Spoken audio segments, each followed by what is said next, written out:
మహావీరుడి మంకుతనం. ఉత్పల దేశానికి కీర్తిచంద్రుడు రాజురు.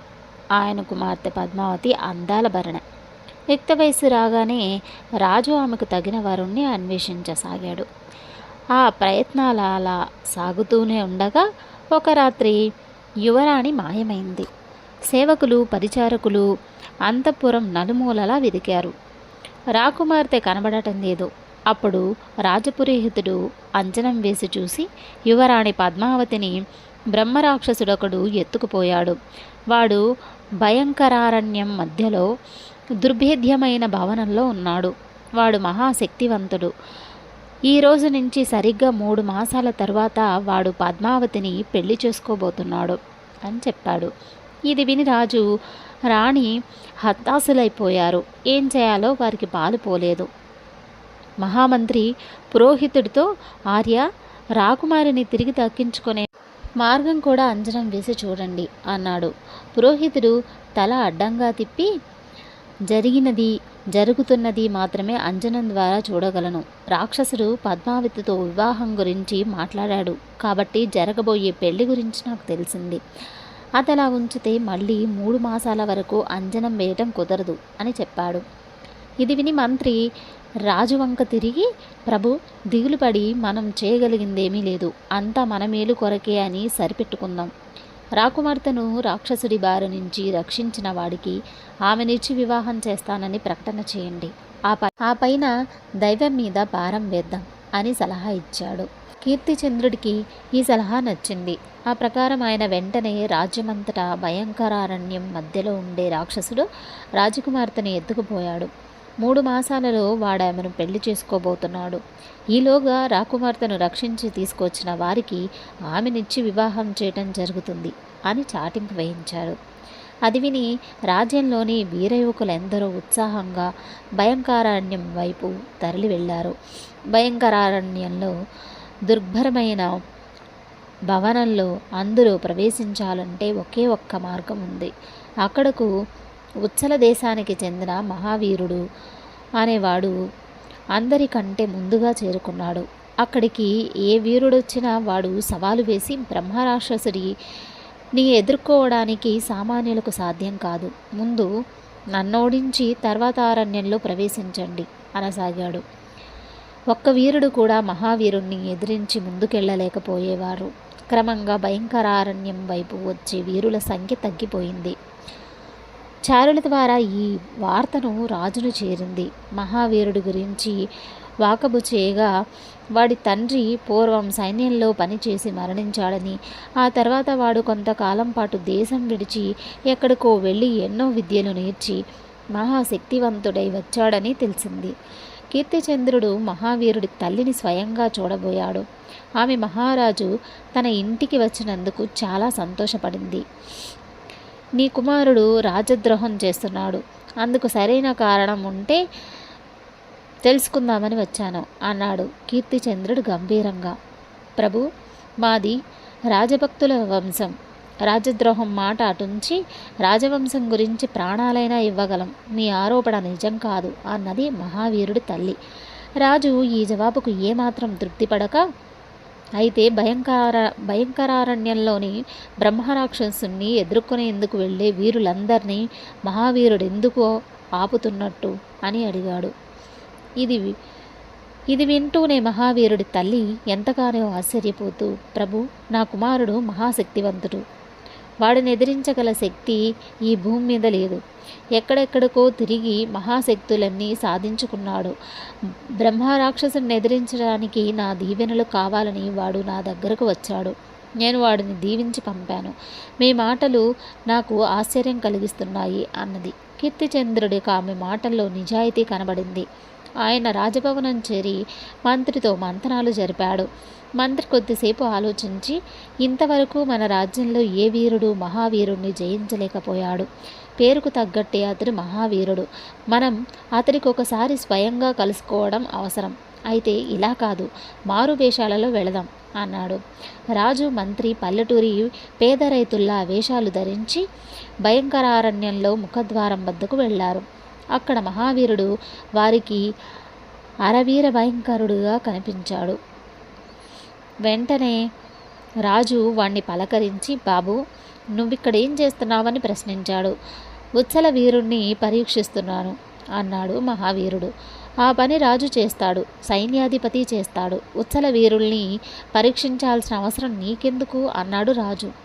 దానికి మహావీరుడు, తడుముకోకుండా ఈ అరణ్యం మధ్యలో ఒక బ్రహ్మరాక్షసుడున్నాడు. వాడు మహాశక్తివంతుడు. వాణ్ణి చంపటం సామాన్యులకు సాధ్యపడదు. తన మీదికి వచ్చిన వారిని వాడు చంపి తినేస్తాడు. ఉచ్చల వీరుల్ని నేను చావు నుంచి కాపాడుతున్నాను అన్నాడు. ఒకవేళ ఆ వీరులు బ్రహ్మరాక్షసుని చంపగలరేమో, వాడి చేతిలో చచ్చిపోతారని నీవెలా చెప్పగలవు అన్నాడు రాజు. ఇందుకు మహావీరుడు చిన్నగా నవ్వి, లోకజ్ఞానమున్న వాడెవడికైనా ఆ మాత్రం తెలుస్తుంది. నన్నే ఓడించలేని వాళ్ళు బ్రహ్మరాక్షసుణ్ణేం చేయగలరు అన్నాడు. రాజు అవునన్నట్టు తలాడించి, అది సరే, అయితే బ్రహ్మరాక్షసుణ్ణి ఓడించగలవారు మన రాజ్యంలో లేరా అన్నాడు. ఎందుకు లేరు? వాడిని నేనే ఓడించగలను అన్నాడు మహావీరుడు. అయితే ఇంకే, నువ్వే వెళ్ళి వాడిని ఓడించవచ్చు కదా. ఇలా ఇక్కడ ముఖద్వారంలో నిలబడి అందరినీ అడ్డగించటం వల్ల ఏం ప్రయోజనం అని అడిగాడు రాజు.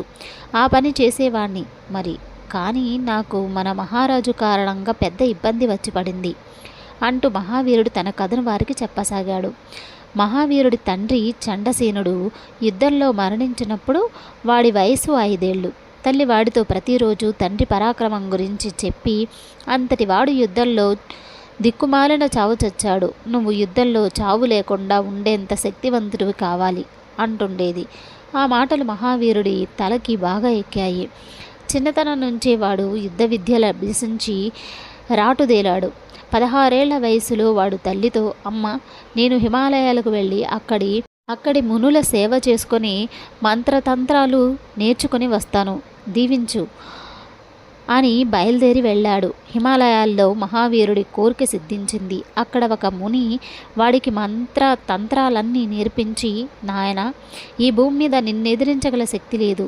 మొదటిసారిగా మానవేతర శక్తిని ఎదిరించడానికి వెళ్లే ముందు మాత్రం నీ తల్లి దీవెనలతో వెళ్ళు, ఆ తర్వాత నీకెదురుండదు అన్నాడు. తిరుగు ప్రయాణంలో మహావీరుడికి దొంగల ముఠా ఒకటి ఎదురైంది. సమీపంలోని పల్లెటూళ్ళలో చంద్రిక అనే ఒక అందమైన పిల్ల ఉంది. దొంగల నాయకుడు ఆమె అంటే మోజుపడ్డాడు. తను పెళ్లాడేందుకు ఆ పిల్లని పెళ్లి జరిపించడానికి పురోహితుణ్ణి, కన్యాదానం చేయడానికి పిల్ల తల్లిదండ్రుల్ని బందీలుగా తీసుకుపోతున్నారు దొంగల ముఠ. వాళ్ళు మొత్తం 20 మంది ఉన్నారు. మహావీరుడు వాళ్ళందరినీ ఎదిరించి తరిమేశాడు. అప్పుడు చంద్రిక తండ్రి మహావీరుడితో, నాయన, పెళ్లి కోసం ఇల్లు కదిలిన క్షణంలోనే మా పిల్ల మాకు పరాయిదయింది. దానికి పెళ్లి జరిపించకుండా పల్లెకు తీసుకువెళ్ళి ఎవరికి మొహం చూపించలేము. మేము కన్యాదానం చేస్తాము. పురోహితుడు పెళ్లి జరిపిస్తాడు. నువ్వు చంద్రికను స్వీకరించని వేడుకున్నాడు. చంద్రిక కూడా తనంటే ఇష్టపడుతున్నదని గ్రహించాక మహావీరుడు పెళ్లి చేసుకున్నాడు. పెళ్ళయ్యాక భార్యాభర్తలు ఉచ్చల దేశానికి బయలుదేరారు. వారిలో వాళ్లకు బ్రహ్మరాక్షసుడొకడు తటస్థపడి, ఆహా, ఈ అందాల కుప్ప నాకు మహా నచ్చింది. నీవేమను భయంకరారణ్యాలలో నా నివాసానికి తీసుకువెళుతున్నాను. చేతనైతే నన్నాపు అన్నాడు. తల్లి దీవెన లేకుండా తొలిసారి మానవేతర శక్తితో తలపడవద్దన్న ముని హెచ్చరిక గుర్తుకు వచ్చి మహావీరుడు తడబడి, నేను నిన్ను ఎదిరిస్తాను, ఎటొచ్చి కొంత గడువు కావాలన్నాడు. అందుకు రాక్షసుడు వికటమంటూ నవ్వి కాళ్లతో భూమిని తటాయిస్తూ, త్వరలో నేను ఒకే రోజున 8 మంది మానవ యువతలను పెళ్లాడబోతున్నాను. ఆలోగా రాగలిగితే రా అని చంద్రికను తీసుకొని మాయమయ్యాడు. తర్వాత మహావీరుడు ఉచ్చల దేశం చేరుకొని కంగారు పడుతుందని తల్లికి వివాహ విషయం చెప్పకుండా బ్రహ్మరాక్షసుని ఎదిరించడానికి దీవెనలడిగి బయలుదేరాడు. ఆ సమయంలోనే వాడు రాజు చాటింపు విని ఇరకాటంలో పడ్డాడు. ఇందులో ఇరకాటమేముంది? నువ్వు కోరిందే రాజు కోరాడు కదా అన్నాడు రాజు. బ్రహ్మరాక్షసుని చంపిన వాడికి తన కుమార్తెనిచ్చి పెళ్లి చేస్తానంటున్నాడు రాజు. నాకు ఇప్పటికే పెళ్ళయింది. ఆ పైన నేను ఏకపత్ని వ్రతుణ్ణి అన్నాడు మహావీరుడు. రాజు వాడి నిజాయితీకి, నిష్కపటత్వానికి ఆశ్చర్యపడుతూనే, ఈ మాత్రం దానికే మంకుతనం ఎందుకు? ఈ విషయం రాజుకు చెబితే ఆయన ఏదో ఏర్పాటు చేసేవాడు కదా అన్నాడు. ఏమో, ఉచ్చల దేశంలో నన్ను మించిన వీరులెవరైనా ఉంటే వారు రాకుమార్తెను రక్షించగలరేమో చూద్దామని ఆశపడ్డాను అన్నాడు మహావీరుడు. రాజు వాడి వినయగుణానికి మరింత అబ్బురపడి తానెవరైంది చెప్పాడు. తర్వాత రాజు తన చాటింపును సవరించి రాజకుమార్తెను రక్షించినవాడు, ఆమెను వివాహం చేసుకోవాలన్న నిర్బంధం లేదని, అతడికి కోరినది ఇవ్వగలని ప్రకటించాడు. ఆ తర్వాత కొద్ది రోజులకే మహావీరుడు బ్రహ్మరాక్షసుణ్ణి సునాయాసనంగా చంపి తన భార్యను దక్కించుకున్నాడు, యువరాణిని రక్షించాడు. ఇందుకు రాజు కీర్తిచంద్రుడు ఎంతో సంతోషించి మహావీరుడికి తన సైన్యంలో ఉన్నత పదవినిచ్చి గౌరవించాడు. కథ సమాప్తం. తరువాతి కథ రామనాథం తెలివి. చెంచలాపురానికి సమీపంలో వజ్రాల గని ఉన్నట్లు తెలిసింది. ఎక్కడెక్కడి వజ్ర నిపుణులు చెంచలపురం చేరుకోసాగారు. అంతేకాక గనిలో పనిచేసే శ్రామికులు, వజ్రాల కోతలో సమర్థులు అయిన ఎంతోమంది కూడా చెంచలాపురానికి వచ్చి స్థిర నివాసం ఏర్పరచుకున్నారు. దాంతో చెంచలాపురంలో ఇళ్ల కొరత ఏర్పడింది. ఇలాంటి పరిస్థితుల్లో రామనాథం ఆ ఊరొచ్చాడు. అద్దె ఇంటి కోసం కాళ్ళరిగేలా తిరగ్గా ఒక ఇల్లు ఖాళీగా ఉన్నట్లు తెలిసింది. ఆ ఇంటి యజమాని 500 రూపాయలు అద్దె ఇవ్వాలని, ఏడాది కాగానే ఇల్లు ఖాళీ చేయాలని షరత్తు పెట్టాడు. రామనాథానికి షరత్తు నచ్చింది కాదు. ఏదో ఇంట్లో ఉంటూ నెలా బకాయి పడకుండా అద్దె చెల్లిస్తుంటాం అనుకున్నాడు. కానీ ఇంటి యజమాని ఏడాది కాగానే ఇల్లు ఖాళీ చేయాలనే షరతు పెడతాడని అతడు ఊహించలేదు. నాకు మా ఊళ్ళో 2 ఇళ్ళున్నాయి, వాటిలో ఒకదాన్ని అద్దెకిస్తుంటాం. అయితే మీలా ఇలాంటి షరతులు పెట్టం, ఇది అన్యాయం. అయినా మాట వరసకు అడుగుతాను, ఏడాది తర్వాత నేను ఇల్లు ఖాళీ చేయకపోతే ఏం చేస్తారు అన్నాడు రామనాథం. ఇందులో అన్యాయమేమీ లేదు. ఇల్లు నాకెప్పుడు అవసరమవుతుందో తెలియదు కదా. నేను చాలా పెద్ద కుటుంబికుణ్ణి. ఇక్కడ వజ్రాల గని ఉన్నట్లు వార్త తెలిసి పట్నంలో ఏదో చిన్న వ్యాపారం చేసుకుంటున్న నా పెద్దల్లుడు సకుటుంబంగా ఇక్కడికే రావాలని ప్రయత్నంలో ఉన్నాడు అని తెలిసింది. అందుకని ముందుగా ఒప్పందం లేకపోతే అడిగినప్పుడు ఇంట్లో అద్దెకున్న వాళ్ళు ఖాళీ చెయ్యరు. మనం ఇప్పుడే చెప్పి ఉంచితే మంచిది అనుకున్నాను. ఆ ప్రకారం ఏడాది తర్వాత నువ్వు ఇల్లు ఖాళీ చేయకపోతే నెలకు 2000 చొప్పున అద్దె కట్టవలసి ఉంటుంది అన్నాడు గురునాథం. దానికి రామనాథం కాస్త కోపంగా, మీరు చెప్పేదాన్ని బట్టి మీ పెద్దలుడు ఏడాదిలోగా ఇక్కడికి రాడు. ఒకవేళ ఆయన ముందుగా వచ్చే మాట నిజమైతే ఈ ఇంట్లో ఏడాది వరకు నేను ఉండేందుకు మీరు ఒప్పందం రాసుకోవడానికి ఒప్పుకోరు కదా. ఏడాది తర్వాత మీకు ఇల్లు అవసరం లేదనుకోండి, అప్పుడు మళ్ళీ నాకే అద్దెకివ్వరా అని అడిగాడు. మహదానందంగా ఇస్తాను, అప్పుడు మళ్ళీ కొత్త ఒప్పందం రాసుకుందాం, సరేనా అన్నాడు గురునాథం. ఆ ప్రకారం రామనాథం గురునాథం ఒప్పందం రాసుకున్నారు. తర్వాత రామనాథం భార్య పిల్లలతో ఆ ఇంట్లో దిగాడు.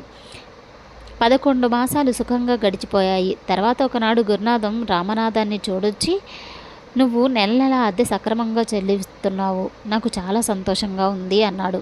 ఇంత మంచి ఇల్లు అద్దెకు దొరకటం నాకు సంతోషంగా ఉంది.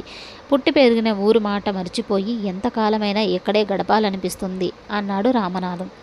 ఈ జవాబుతో గురునాథం ఉలిక్కిపడి, అదేమిటి, మన ఒప్పందం మాట మరిచావా ఏమి అన్నాడు. ఏం మరవలేదు, మీరు పెట్టిన షరతు నాకు గుర్తుంది. మీకేమైనా ఇంటి అవసరం కలిగిందా? పట్నం నుంచి మీ పెద్దలుడు ఇక్కడకు వచ్చి ఉండబోతున్నాడా అని అడిగాడు రామనాథం ఆతుర్తగా. అదేం లేదు, వచ్చే నెల నుంచి ఇంటి అద్దె 600 చేస్తున్నాను. మీకు ఇష్టమైతే కొత్త ఒప్పందం రాసుకుందాం, లేకుంటే ఈ నెలాఖరికి ఖాళీ చెయ్యి అన్నాడు. గురునాథం ఇలా అనగానే రామనాథం నెత్తిన పిడుగుపడ్డవాడిలాగా ఒక క్షణకాలం పాటు నిశ్చేష్టుడైపోయి అంతలోనే తేరుకొని, ఇది పచ్చి దురన్యాయం. ఏడాదిలో 100 రూపాయలు పెంచటమా? ఒక 25 రూపాయలు పెంచండి, లోకంలో న్యాయం ఇంకా కొన ఊపిరితో ఉందని గుర్తించినట్లవుతుంది. నా మాట కాదంటే అద్దె తెగించడానికి నేను చేయవలసింది చేస్తాను అన్నాడు. ఇది వింటూనే గురునాథం కోపంగా, నేను చెప్పాల్సింది చెప్పాను, ఆ పైన మీ ఇష్టం అని అక్కడి నుంచి విసుగ్గా వెళ్ళిపోయాడు. ఈ సంభాషణ విన్న రామనాథం భార్య, ఎందుకొచ్చిన గొడవ? ఈ ఊళ్ళో ఇళ్ల కొరత ఎక్కువగా ఉంది, అద్దె తగ్గించడానికి మీరేమీ చెయ్యలేరు, కాబట్టి కొత్త ఒప్పందం రాయించడం మంచిది అన్నది భర్తతో. గురునాథం తన మాటల మీద నిలబడ్డాడు. రామనాథం ఇల్లు ఖాళీ చేయలేదు. ఏడాది మీద నెల రోజులు అదనంగా ఉండి అదనపు నెలకు 2,000 రూపాయలు అద్దె చెల్లించాడు. ఆ తర్వాత కొత్త ఒప్పందం రాసుకొని అప్పటి నుంచి ప్రతి నెల 600 అద్దె కడుతూ వచ్చాడు. ఆ రాసే ఒప్పందం ఏదో నెల ముందే రాస్తే సరిపోయేది కదా. ఉత్త పుణ్యానికి ఒక నెలకు 1400 అదనంగా ఇచ్చారు కదా అని వాపోయింది రామనాథం భార్య. రామనాథం భార్య మాటలకు పెద్దగా నవ్వి, వెర్రిదాన, నా తెలివి నీకు అర్థం కాలేదు. ముందే ఒప్పందం రాశాననుకో, అప్పుడు గురునాథానికి ఇంటద్దె వలన 100 రూపాయలు ఆదాయం పెరిగినట్లు నెల రోజులు ఆగి రాశాను కదా. అందువల్ల గురునాథం ఆదాయం 2000 నుంచి 6000కు పడిపోయింది. తనకు 1400 రూపాయల మేరకు ఆదాయం తగ్గిపోయిందని గురునాథం కుమిలిపోవాలనే ఇలా చేశాను అన్నాడు. భర్త తెలివికి నవ్వాలో ఏడవాలో తెలియలేదు రామనాథం భార్యకు. కథ సమాప్తం.